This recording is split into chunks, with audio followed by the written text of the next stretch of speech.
देखो, पिछली कक्षा में आपने कुछ प्रश्न किए थे। हम बिल्कुल कंसेप्ट से चलेंगे, ट्रिकों पर मैं विश्वास नहीं करता हूँ। अगर आपके पास कंसेप्ट होगा, कंसेप्ट अगर आपके समझ में आ गया होगा, तो किसी भी प्रकार के प्रश्न को हल करने में आपको कोई समस्या नहीं आएगी। बिल्कुल हम धीरे धीरे एक एक प्रश्न हल करते हुए हर प्रश्न को अच्छी तरीके से समझते चलेंगे। बिल्कुल कंसेप्ट से चलेंगे, बेसिक कंप्लीट करते हुए चलेंगे। तो प्रश्न पढ़िए अगला कि 3 संख्याओं का औसत है 28। 3 संख्या है, कौन कौन सी है हमें नहीं पता। 3 संख्या का औसत है 28। यदि पहली संख्या दूसरी संख्या की आधी है, जो पहले वाली संख्या है वो दूसरी संख्या की आधी है। दूसरी संख्या कुछ भी हो सकती है, 100 हो सकती है, 200 हो सकती है, 300 हो सकती है, 400 हो सकती है, लेकिन जितनी होगी उसकी आधी कौन सी होगी? पहली होगी। और जो तीसरी संख्या है वो दूसरी संख्या की दुगुनी है, मतलब जितनी दूसरी संख्या होगी उससे डबल तीसरी संख्या होगी। हम मान लेते हैं कुछ भी, चाहे आप 100 मानो, चाहे x मानो, कुछ भी मानो, लेकिन सबसे समझने का तरीका है आप x मान के हल कर लीजिए। जैसे मैं यहाँ लिखता हूँ फर्स्ट और सेकंड और थर्ड, 3 संख्या दे रखी है। पहली संख्या दूसरी संख्या की आधी है और तीसरी संख्या दूसरी संख्या की दुगुनी है। तो इसको माना कि मैं x मान लूं, इसको मैं x मान लूं, तो तीसरी इसकी दुगुनी है, मतलब 2 से गुणा कर लो। और पहली इसकी आधी है, मतलब आधी का मतलब किसी भी संख्या को आधा करना हो तो उसमें 2 का भाग दे देते हैं, तो x डिवाइड बाई 2। अब इन तीनों संख्याओं का औसत कितना है? 28। कितना है? 28 है। अगर औसत 28 है तो कुल योग कितना हो जाएगा? 3 इंटू 28। तो तीनों संख्याओं का कुल योग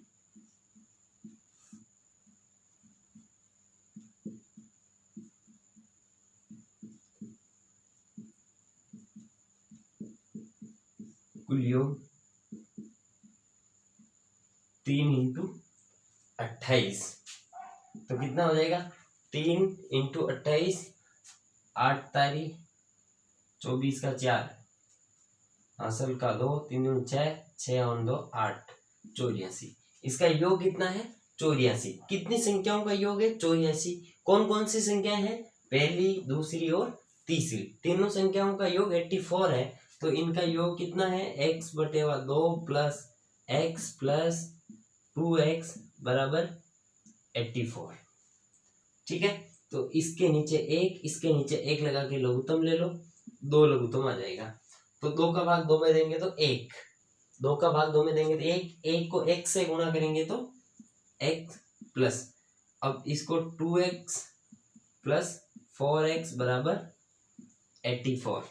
देखो, 1 का भाग 2 में देंगे तो 2, 2 को 1 से गुणा करेंगे 2x, 1 का भाग 2 में देंगे 2, 2 को 2 1 से गुणा करेंगे तो 4x बराबर 84। आगे हल करो तो देखो ये 2 है बटेवा में, अब मैं यह कह सकते हैं भाग में है, पक्षांतर करेंगे तो इंटू में हो जाएगा। तो इधर क्या रह जाएगा? x plus 2x plus 4x बराबर 84 इंटू 2। अब देखो जोड़ो, ये कितने हो रहे हैं? x, एक x ये है, 2x ये है, 3x हो गए, 3x और 4x कितने हो गए? 7x। 7x बराबर 84 इंटू 2, तो x बराबर 84 इंटू 2 बटेवा 7। देखो मैं इसको यहां पर हल कर रहा हूं।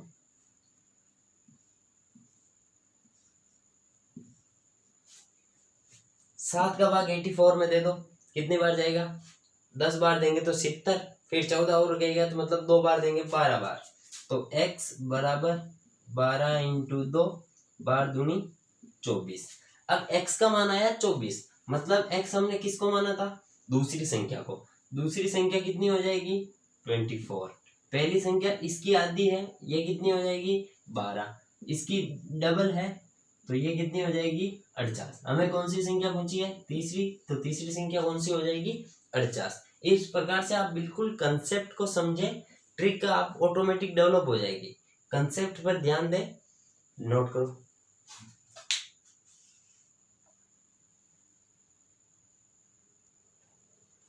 देखो, दो संख्याएं a प्लस बी का औसत है 20 और b प्लस सी का औसत है 19 और c प्लस a का औसत है 21।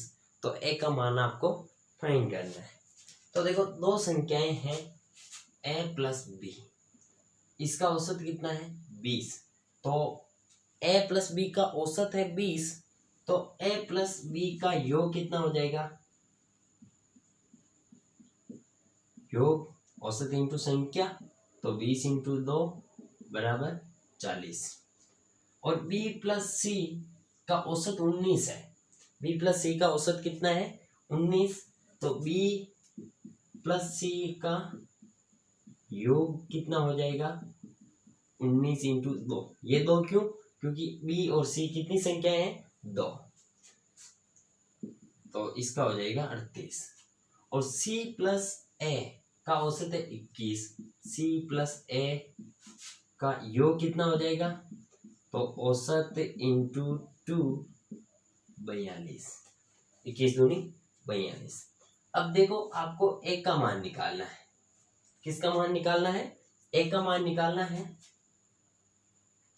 तो देखो, इनका टोटल योग कितना हो जाएगा, जितनी संख्या 1 2 3 4 5 6, इन सब का योग कितना हो जाएगा 120। 8 2 10, 1 8 4 12, 120।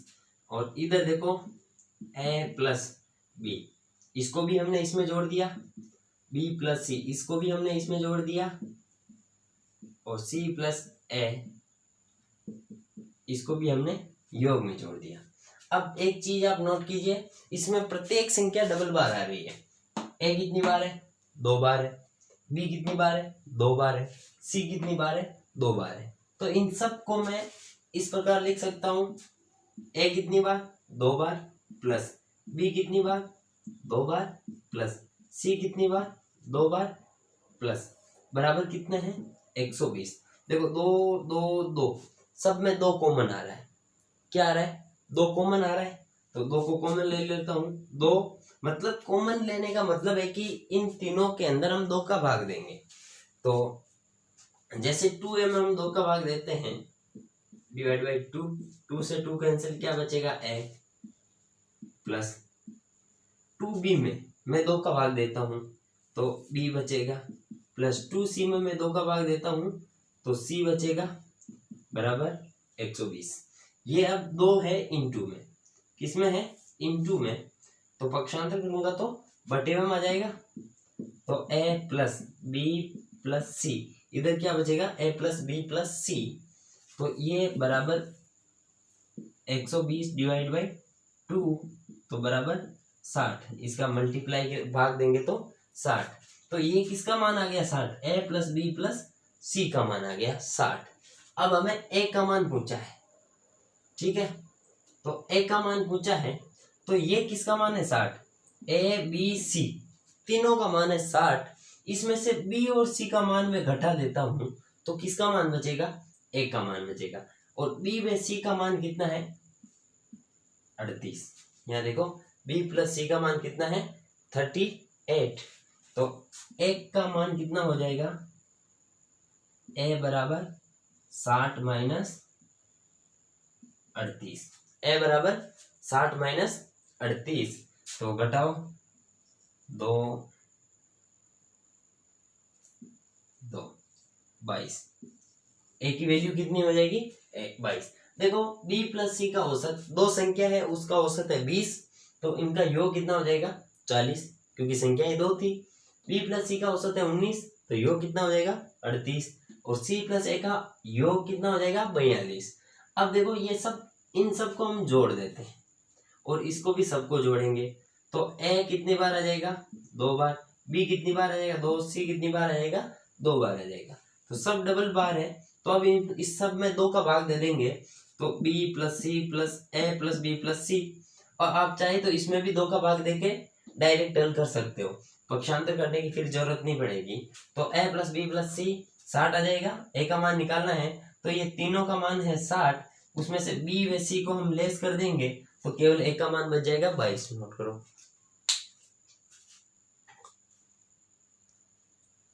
देखो नेक्स्ट, एक समूह के विद्यार्थियों के औसत अंक है 63, इनमें से 3 के प्राप्तांक हमें दे रखा है, औसत नहीं प्राप्तांक, जितने अंक प्राप्त हुए 78, 69, 48 है।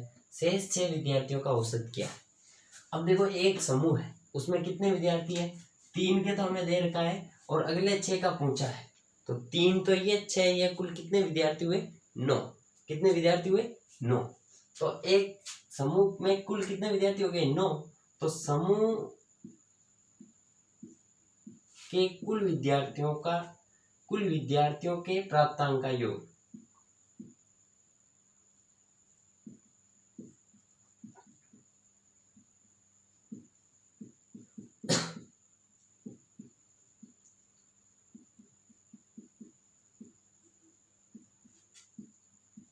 योग कितना हो जाएगा 63 इंटू 9, मल्टीप्लाई करो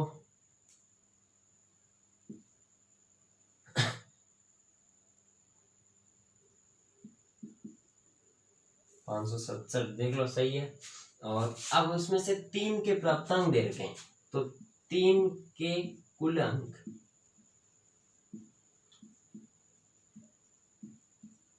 कितने हो जाएंगे, 3 के 78 प्लस 69 प्लस 48,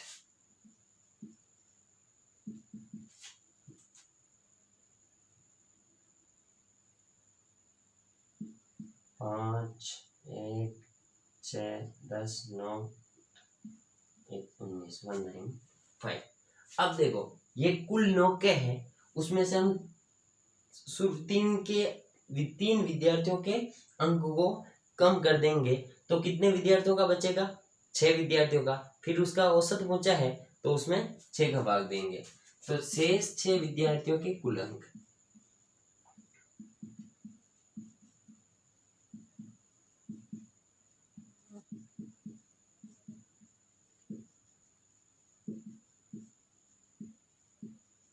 कितने हो जाएंगे, घटाओ 7 में से 5 जाएगा तो 2, यहाँ है 6, 6 में से 9 1 17, 17 में से 9 जाएगा तो 7, 4, 4 में से 1 जाएगा तो 3। अब 6 विद्यार्थियों के कुल अंक कितने हो गए 372। तो अब ये कुल योग है या कुल नंबर्स है, उनकी टोटल है, उन कितने विद्यार्थियों की टोटल है 6 विद्यार्थियों की। तो अब औसत पूछा है 6 विद्यार्थियों का, तो शेष विद्यार्थियों का औसत कितना हो जाएगा, शेष विद्यार्थी का औसत टोटल डिवाइड बाय 6। 6 संख्या है, कितने के नंबर टोटल, कितने की टोटल है 6 की, तो काट दो 36 1 2 और 62। तो शेष 6 विद्यार्थियों के एवरेज कितना है 62। नोट करो।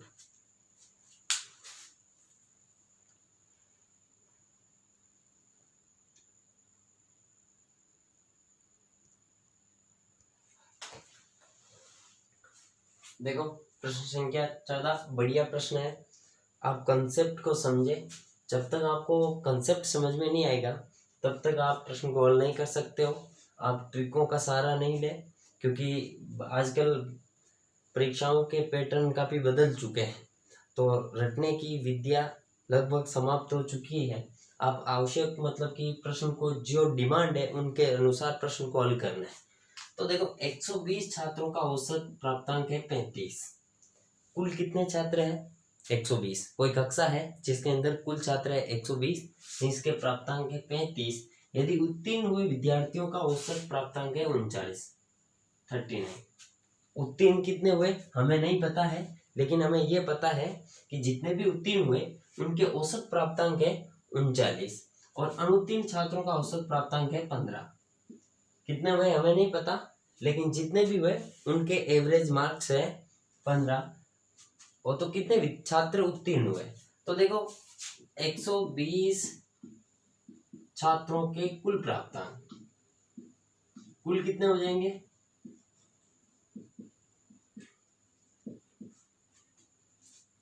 देखो 120 छात्रों के कुल प्राप्तांक, टोटल मार्क्स ऑफ 120 स्टूडेंट। तो 120 और प्रत्येक छात्र के कितने हैं 35।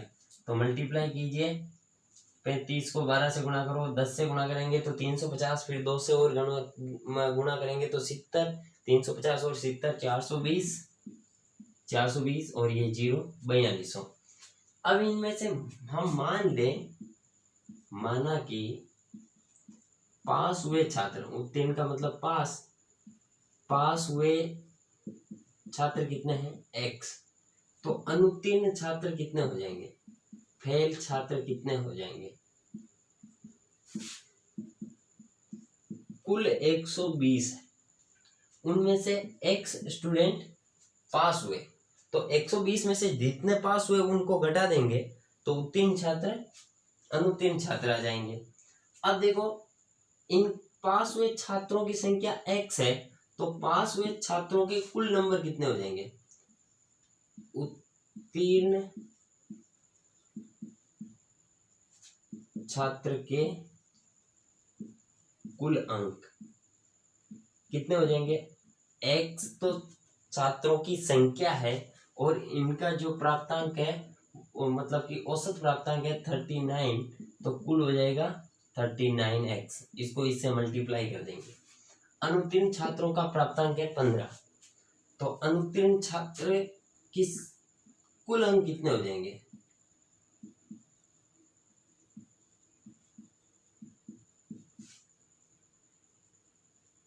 कुल अंक। छात्रों की संख्या है 120 माइनस x, औसत कितना है 15, कितना है 15।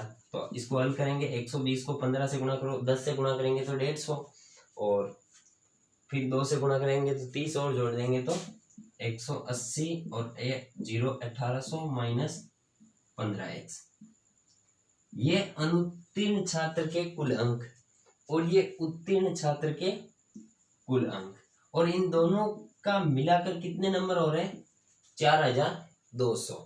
तो इन दोनों का मिलाकर कितने हो रहे हैं 39x प्लस 1800 माइनस 15x बराबर 4200।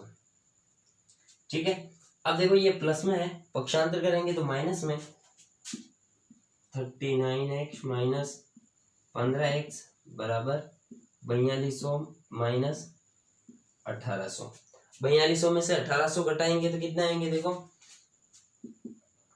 4200 में से 0 0 4 और यहाँ 3 3 एक में जाएगा 24, तो 24 आएंगे। 39x में से 15x घटाओ तो 4 और 2 24x, मतलब 24x के बराबर है 2400 के बराबर।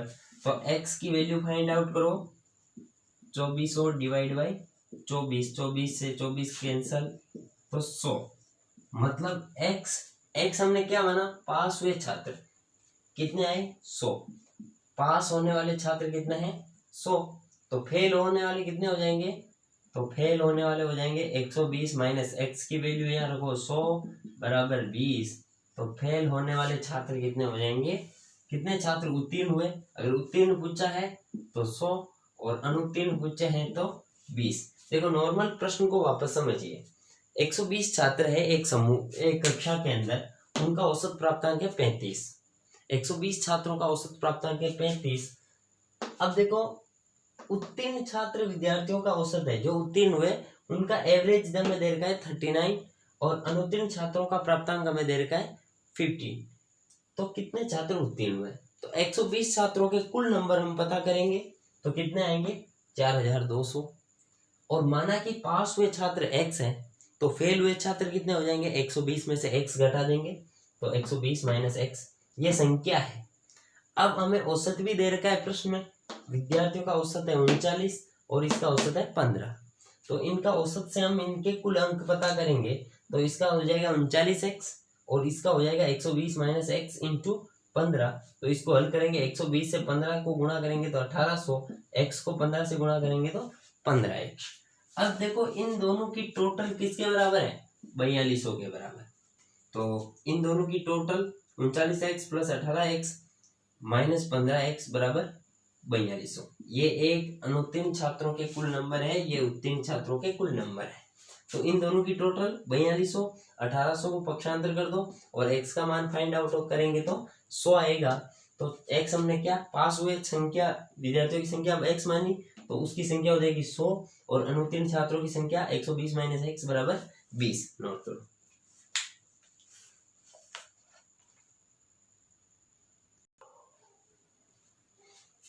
नेक्स्ट, 8 पुरुषों में 2 पुरुषों की औसत नहीं आयु दे रखी है, क्रमशः 21 वर्ष और 23 वर्ष।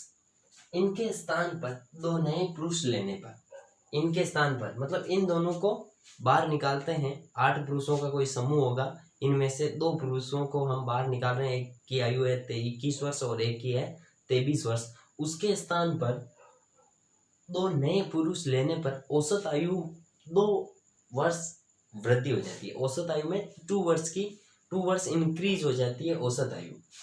तो दोनों नए पुरुषों की औसत आयु कितनी है?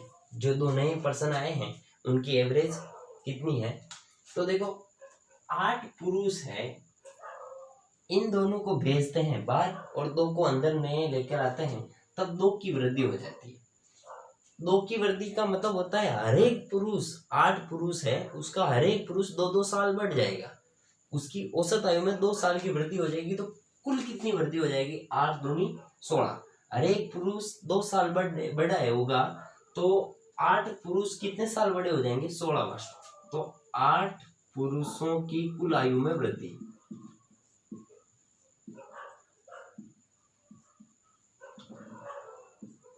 कुल आयु में वृद्धि कितनी हो जाएगी?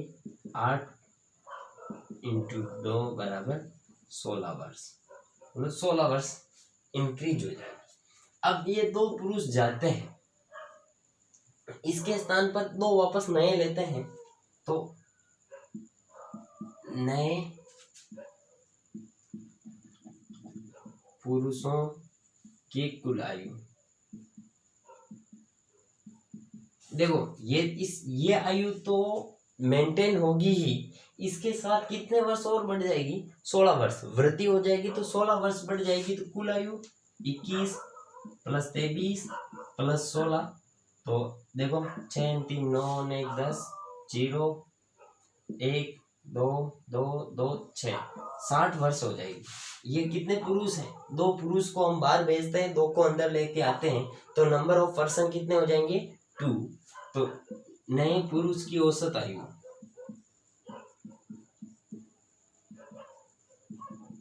60 डिवाइड बाई, देखो total age divide by person, number of person 2 है, तो 60 प्लस बटे 2 भाग देंगे तो 30। तो नए जो पुरुष है उनकी एवरेज आयु प्रत्येक जो 2 है उनमें से सभी 30-30 साल के। प्रश्न को अच्छे से समझिए। देखो पूरा चैप्टर में हमें केवल कंसेप्ट समझना है। जब तक आप मतलब कि ट्रिक के ऊपर निर्भर रहोगे तो आप कंपटीशन एग्जाम से दूर होते जाओगे। आप कंपटीशन एग्जाम फाइट नहीं कर सकते हो। आप जितना मैथमेटिक्स से दूर जाओगे, आप मतलब कि पटवारी का एग्जाम तो भूल ही जाओ। तो मेरी ये विनती है कि आप मैथमेटिक्स के कंसेप्ट को समझें कि प्रश्न कहना क्या चाहता है, ये हमसे क्या पूछना चाहता है। इस प्रकार आप अच्छे से अध्ययन करें और उसके बाद प्रश्न को हल करें। प्रश्न को 2 बार अध्ययन करें, उसके बाद हल करें। प्रश्न में कोई दिक्कत नहीं आएगी, केवल आप कंसेप्ट को समझते चलिए। नोट करो।